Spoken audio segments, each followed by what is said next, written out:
Hello everyone, स्वागत है आपका हमारे यूट्यूब चैनल में। और आज हम क्लास 11th का एक अनदर इम्पॉर्टेंट टॉपिक यहाँ पे डिस्कस करने वाले हैं, जो है variation of atomic radii in the periodic table.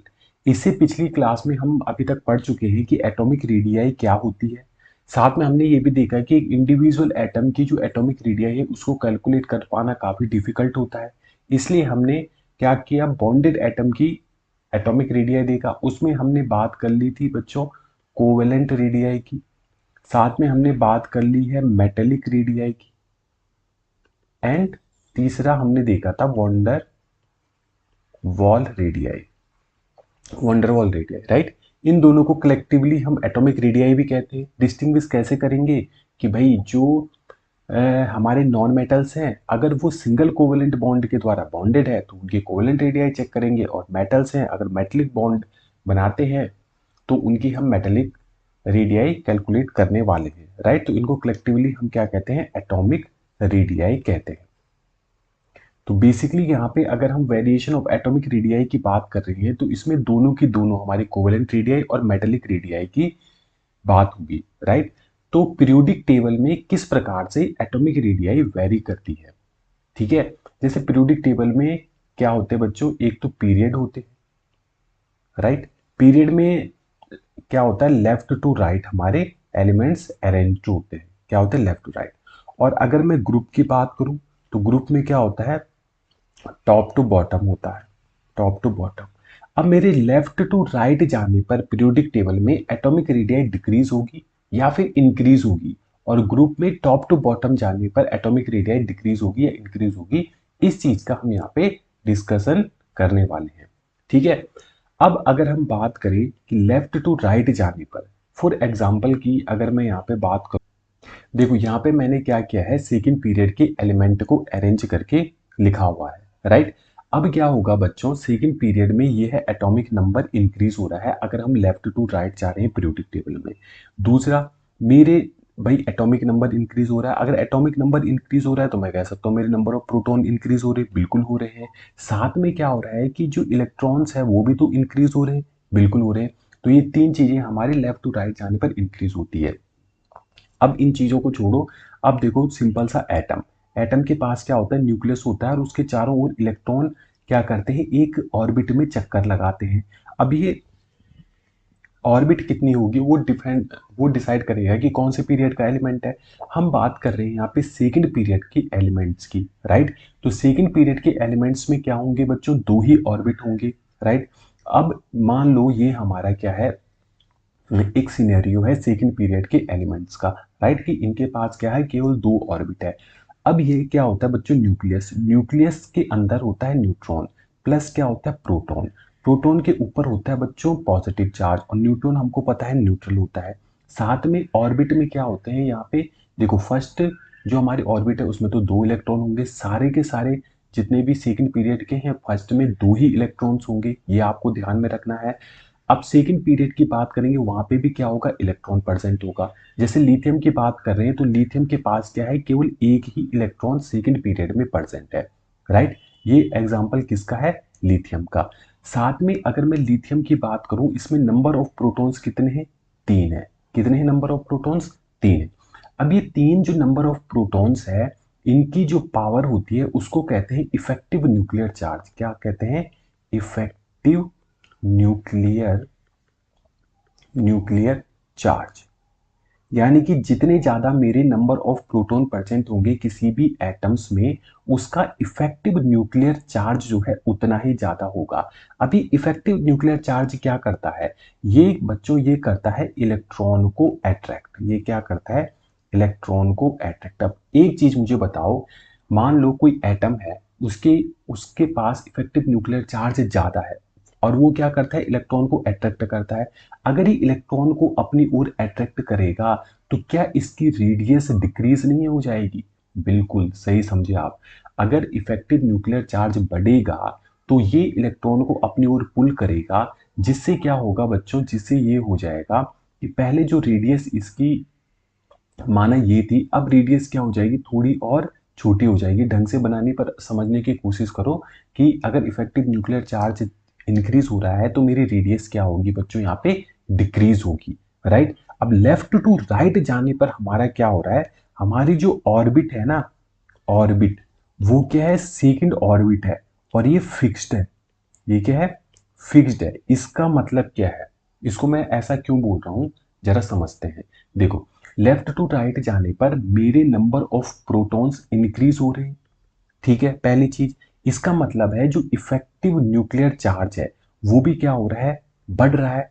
अगर मेरा इफेक्टिव न्यूक्लियर चार्ज बढ़ रहा है तो इसका मतलब है ये जो इलेक्ट्रॉन्स यहाँ पे सेकंड ऑर्बिट में प्रेजेंट है ये और ज्यादा न्यूक्लियस के करीब आ जाएंगे। इसका मतलब है कि जैसे जैसे मेरे न्यूक्लियस के अंदर नंबर ऑफ प्रोटॉन बढ़ेंगे उतनी ही ज्यादा कम मेरी क्या हो जाएगी, रेडियस हो जाएगी, राइट। यानी कि अगर मैं पीरियोडिक टेबल में लेफ्ट टू राइट जा रहा हूं तो पहली चीज यहाँ पे एटॉमिक नंबर बढ़ेगा, यानी कि मैं कह सकता हूँ मेरे प्रोटॉन्स की नंबर बढ़ेगा, यानी कि यहाँ पे इफेक्टिव न्यूक्लियर चार्ज बढ़ेगा और मेरी जो रेडियस है वो क्या हो जाएगी बच्चों, डिक्रीज हो जाएगी, ठीक है।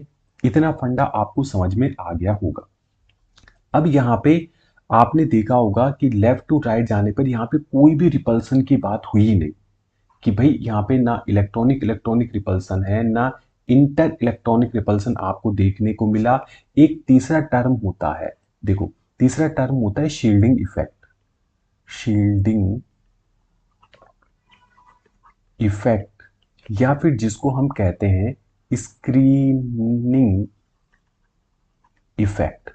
अब क्या होता है कि जो सेकंड पीरियड की एलिमेंट है इसमें शील्डिंग या स्क्रीनिंग इफेक्ट जिसको कहते हैं वो नहीं पाया जाता है। इसका मतलब क्या होता है, देखो शील्ड का मतलब क्या होता है, किसी चीज को रोकना, राइट। अब किस चीज को रोकना भाई, यहाँ पे तो इफेक्टिव न्यूक्लियर चार्ज है जो न्यूक्लियस इलेक्ट्रॉन पे क्या कर रहा है। देखो, ये है मेरा न्यूक्लियस, ठीक है, यहाँ पे है मेरा फर्स्ट ऑर्बिट, ये है मेरा सेकेंड ऑर्बिट।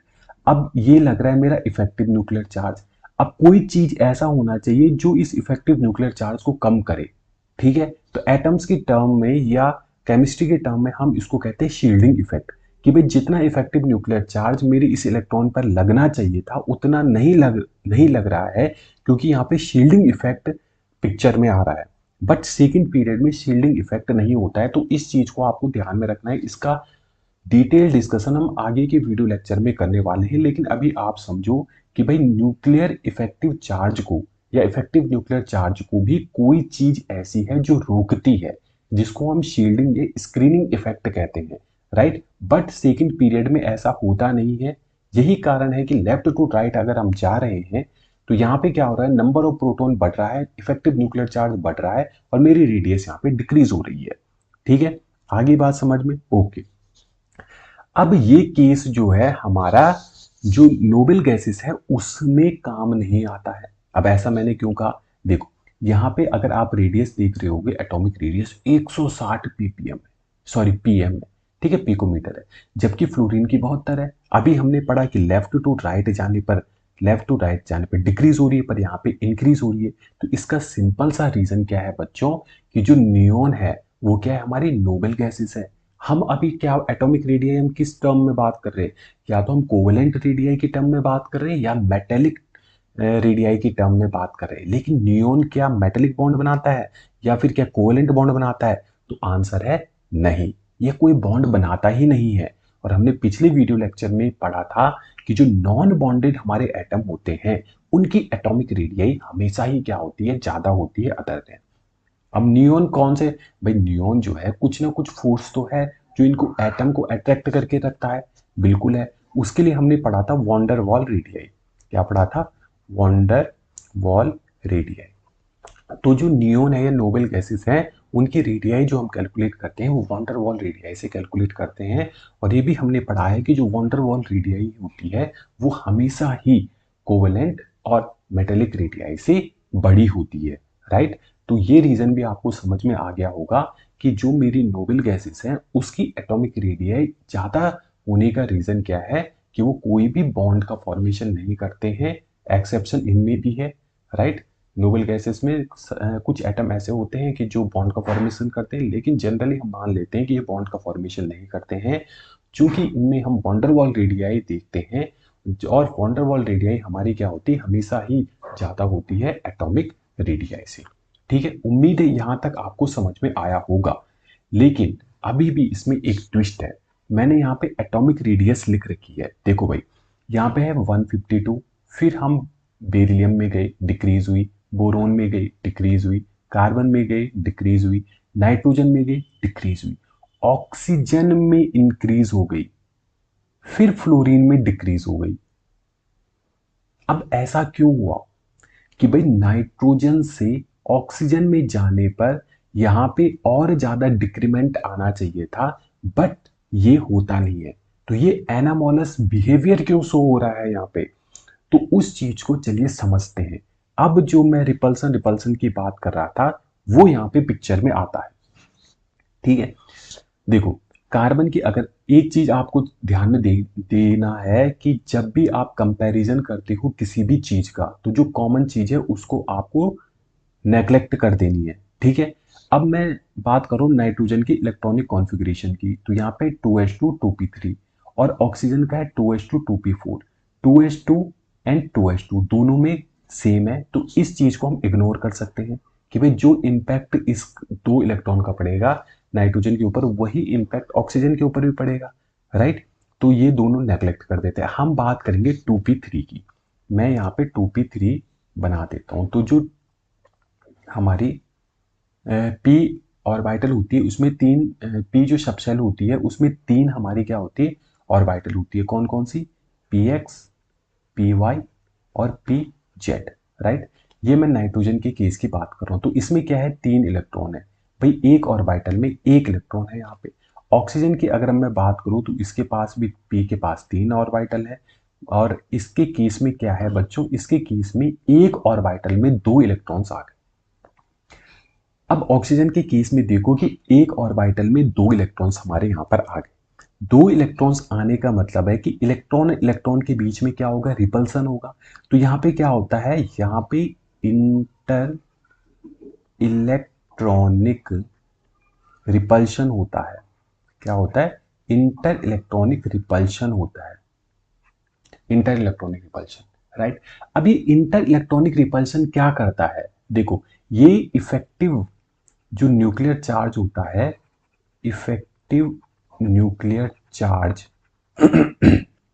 यानी कि ये मेरा, अगर मैं एटम मानूं, ये हम बात करें अगर ऑक्सीजन की, राइट, और यहाँ पे अगर हम बात करें मेरे नाइट्रोजन की, ये है मेरा नाइट्रोजन, ये है मेरा ऑक्सीजन। ठीक है, अब नाइट्रोजन का जो इफेक्टिव न्यूक्लियर चार्ज है वो तो कंप्लीट लग रहा है भाई इन इलेक्ट्रॉन्स के ऊपर, राइट। जो सेकंड ऑर्बिट में इलेक्ट्रॉन है, वहां पे क्या हो रहा है कि जो नाइट्रोजन का केस है, effective nuclear charge completely dominant कर रहा है, राइट। वो क्या कर रहा है, सारे इलेक्ट्रॉनों को अपनी ओर खींच रहा है, इसको रोकने वाला यहाँ पर कोई भी नहीं है। ठीक है, लेकिन अगर मैं ऑक्सीजन की बात करूं तो ऑक्सीजन के केस में यहाँ पे भाई दो इलेक्ट्रॉन एक ही ऑर्बिटल में प्रेजेंट होने के कारण यहाँ पे रिपल्शन होता है। ठीक है, अब इंटर इलेक्ट्रॉनिक रिपल्सन पिक्चर में आ गया, तो जितना इफेक्टिव न्यूक्लियर चार्ज मेरा लगना चाहिए था इलेक्ट्रॉन को अपनी ओर खींचने में, न्यूक्लियस को, वो उतना लग नहीं पाता। या मैं कहूं कि इस केस में इंटर इलेक्ट्रॉनिक रिपल्सन वो डोमिनेंट कर जाता है इफेक्टिव न्यूक्लियर चार्ज के ऊपर, जिस कारण से मेरी जो एटॉमिक रेडियस है ऑक्सीजन की, जितनी डिक्रीज होनी चाहिए थी उतनी डिक्रीज नहीं होती है।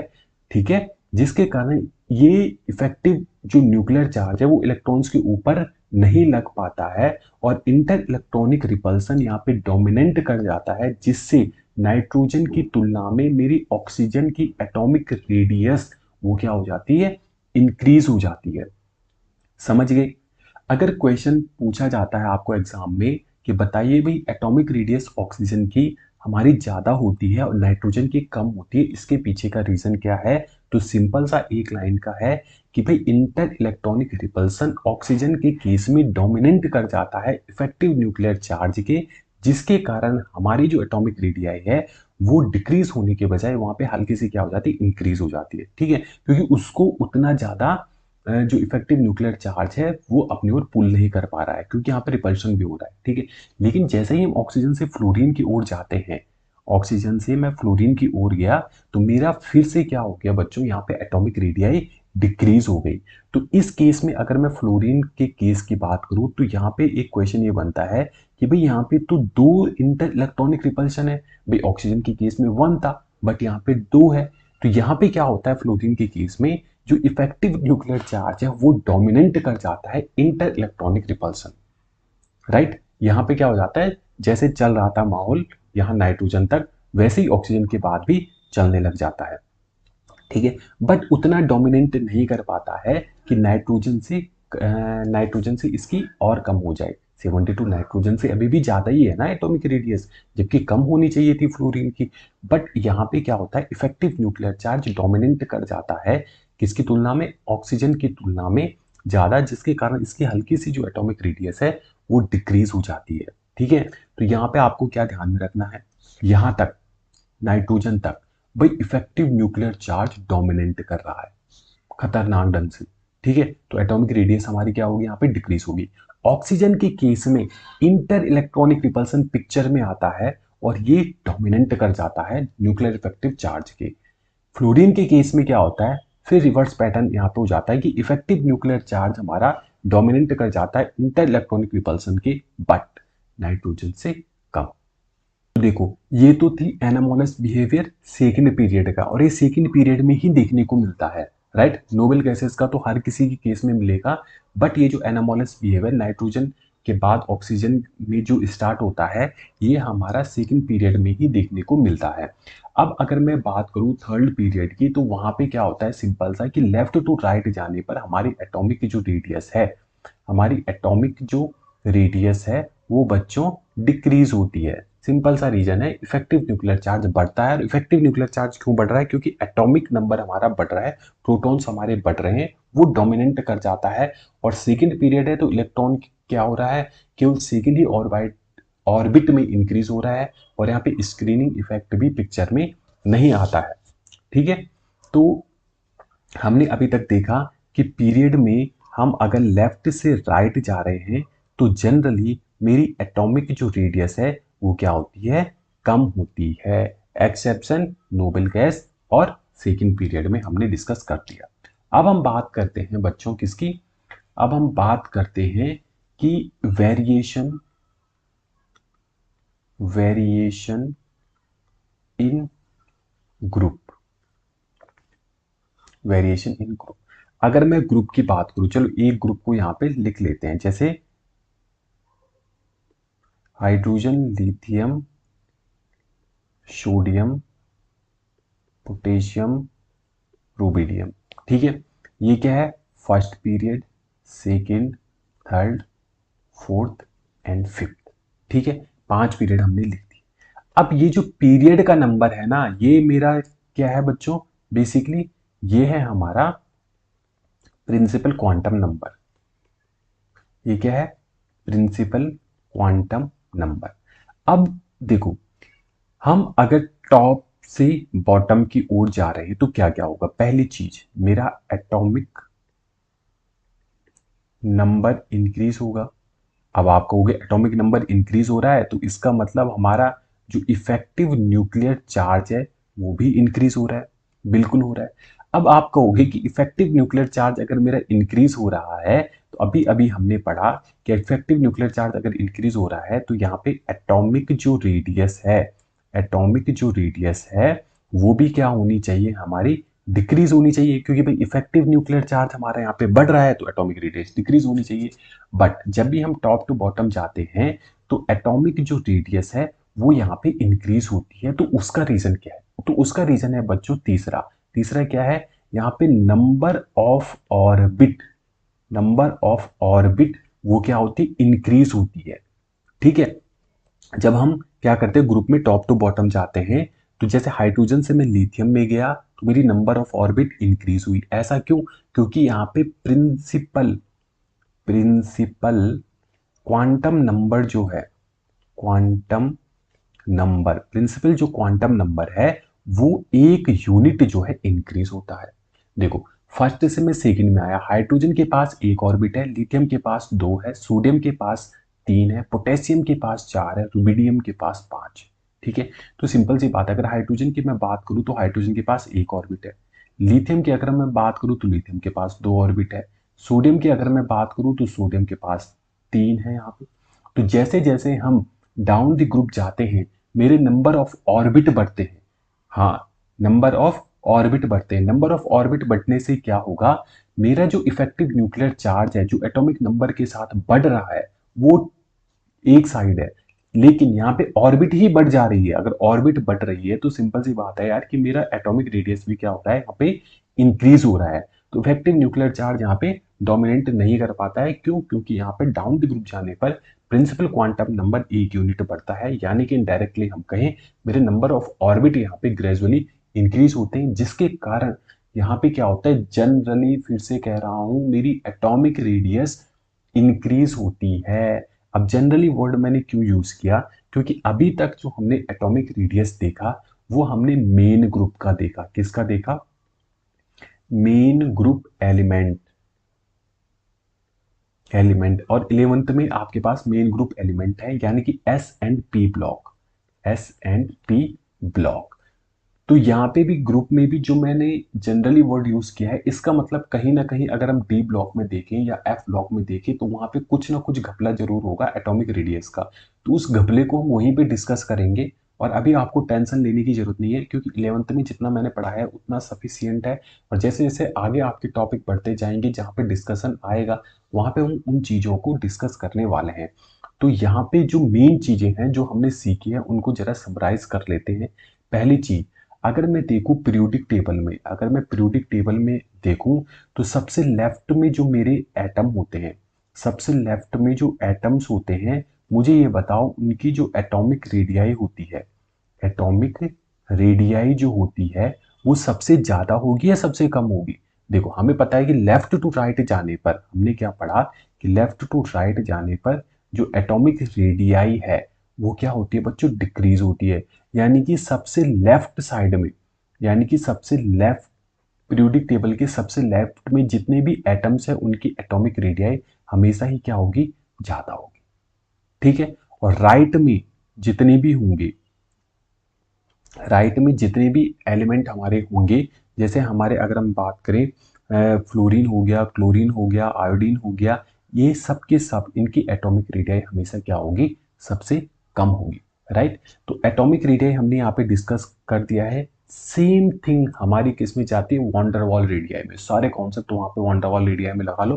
फिर लेफ्ट से राइट जाने पर हमारी क्या होती है? वहाँ पे वॉन्डरवॉल रेडियाई हमेशा ही क्या होती है बच्चों? डिक्रीज होती है। और टॉप टू बॉटम जाने पर वॉन्डरवॉल रेडियाई क्या होती है? इंक्रीज होती है। तो तीनों रेडियस हमने यहाँ पे देख लिया। उम्मीद है ये वीडियो लेक्चर आपको समझ में आया होगा। मिलते हैं नए वीडियो लेक्चर में नए कॉन्सेप्ट के साथ।